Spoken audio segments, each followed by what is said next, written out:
The dictionary. That hallowed place where words are inscribed and preserved for the benefit of all. In generations to come, our children's children may look upon it and know just what certain arrangements of alphabetical symbols really meant to convey. Proper conveyance of these meanings is crucial to the understanding any of us should hope to grasp, if it be the case that we wish to speak the language of our respective nations.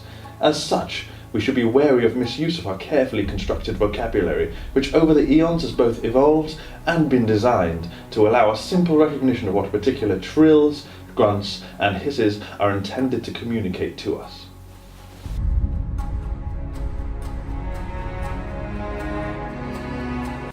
You remember in like kids magazines and comics and stuff, sometimes they'd have a sort of personality quiz in there, something like to tell you which Ninja Turtle you were. It would be a few questions that sort of branch out into a web, and depending on which yes or no answers you picked, it would tell you which character best reflected your personality in the end. I'm always Michelangelo. Well, that's kind of what we're going to do here. You see, words are important. When we use words, what we're trying to do is give other people some information. Say you've never seen the sky. You're some kind of underground cave mole person whose life has been completely devoid of sunlight. So if I say to you, the sky's blue, and you knew what blue was because it happened to be the colour of your favourite pickaxe, then you'd have a better idea of what the colour of the sky is. But if I said to you the sky was green, I'd be lying, and that'd be really unhelpful. So when someone says they're an atheist, or a theist, or an agnostic, that's supposed to be telling you something. And I'm completely aware that over the time, definitions change and language evolves. That's pretty obvious to anyone who's read Shakespeare or the original Robin Hood poems. Robin stode in Bernersdale, and Leonard heim to a tray, and by heim stode little John, a good yeman was he, and also died good Scarlock, and much the miller's son, there was none inch of his body, but it was worth a groan. What does this mean? Language evolves. It changes, and a lot of the time new words come along, or old words are changed to reflect how they're most often being used, like how gay used to mean happy and joyful. We'll have a gay old time. The problem I've got, it's not with evolution, it's with devolution. It's the second thing. The way that the dictionary can sometimes describe what people are using a word for, rather than being a sort of authority about what they should be using it for. Look at this. I've got an Oxford Dictionary from 2004. That's 13 years ago. I haven't bought a physical one since because it's all online now. You don't need it. But look at this. The definition of atheism is disbelief in the existence of God or gods. Now, if I go online to the Oxford Dictionary today, it says the definition is now disbelief or lack of belief in the existence of God or gods. What we have there is a major change in the definition, and it's fully to do with people's common usage. I don't want to speculate too much.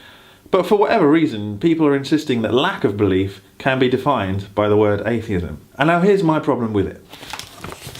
If I ask someone the question, do you believe in God? There are three basic answers they can give me. They can say yes, they can say no, or they can say, I don't know. So now we have a problem with clarity.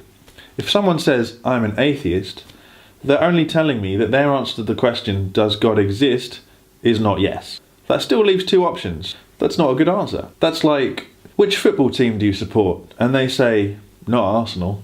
It's not a helpful answer. Yeah, it rules out one option, and it might even kind of hint to a particular dislike of the one option they mentioned, but it's just too vague to be helpful. It hasn't addressed the question properly. And the thing that perplexes me the most about the whole thing is that there are perfectly good words that they could use to answer the question, but for some reason they refuse to use them. I don't get it. So generally I use the old definition of atheism because when it gets used in the way the new atheists want to use it, it's too broad to be helpful. It stops being able to provide information, you know, the way that words are supposed to. At least Merriam-Webster agrees with me, although I wouldn't go so far as to say atheism is equal to wickedness. On to the meat and veg of this thing. You want to know what label you come under. That's why you're here. Don't put labels on me! I don't fit into your box! Look, when people try to label you with a stereotype, that's more of this unhelpful nonsense. But if something accurately describes you, e.g. a human from planet Earth, I assume, then that's not trying to put you in a box, that's just an accurate description, so don't worry. Alright, here's the quiz. It's very simple. Question 1. Is the statement God exists true or false? Do you think it's true? Are you convinced it's true? Do you have good reason to believe it's true? Anything positive, then go with true. On the other hand, if you have reason to believe it's false, or you think you have proof or evidence that shows it's false, then go with false. Very self-explanatory. But are you somewhere in between? Have you heard good reasons for and against and can't make up your mind? Are you about a 50-50 split? Then just go with an honest I don't know. It's fine. There's no need to make a commitment to one or the other. Okay, so did you say true? If you did, do you believe it to some extent, or are you completely certain without doubt? Then that splits your next step. Same thing for false. Are you an agnostic atheist or agnostic atheist? Sometimes called weak atheist or strong atheist, but I think that might be because the type of person who would call themselves a strong atheist wants to make the weak atheists feel inferior. Okay, now down the middle. There's another place where definitions have got fuzzy because of strange uses. Some people take agnostic to mean that it's impossible to know about God, while plenty take it to mean that you just don't know personally. So a hard agnostic is the type who claims it's impossible to know, and an agnostic non-theist is the person who feels 50-50 about it all. There's a couple of things you might notice across the results. First, the word agnostic comes up in quite a lot of the labels. You might have seen scales before that don't use it correctly. This kind of scale is pretty common. Dawkins is smart enough here to avoid using the word agnostic, but a lot of people fall into the trap of saying his level 4 is the same as agnosticism. Level 4 on this scale would be what I call agnostic non-theism. The trouble a lot of people have is that they say you're agnostic if you're not an atheist and not a theist, which is wrong.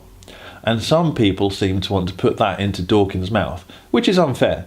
For all the things he does get wrong, this isn't one of them. He's even publicly said he counts himself as an agnostic, though he does place himself as a 6 on this scale. You can be both agnostic and atheist.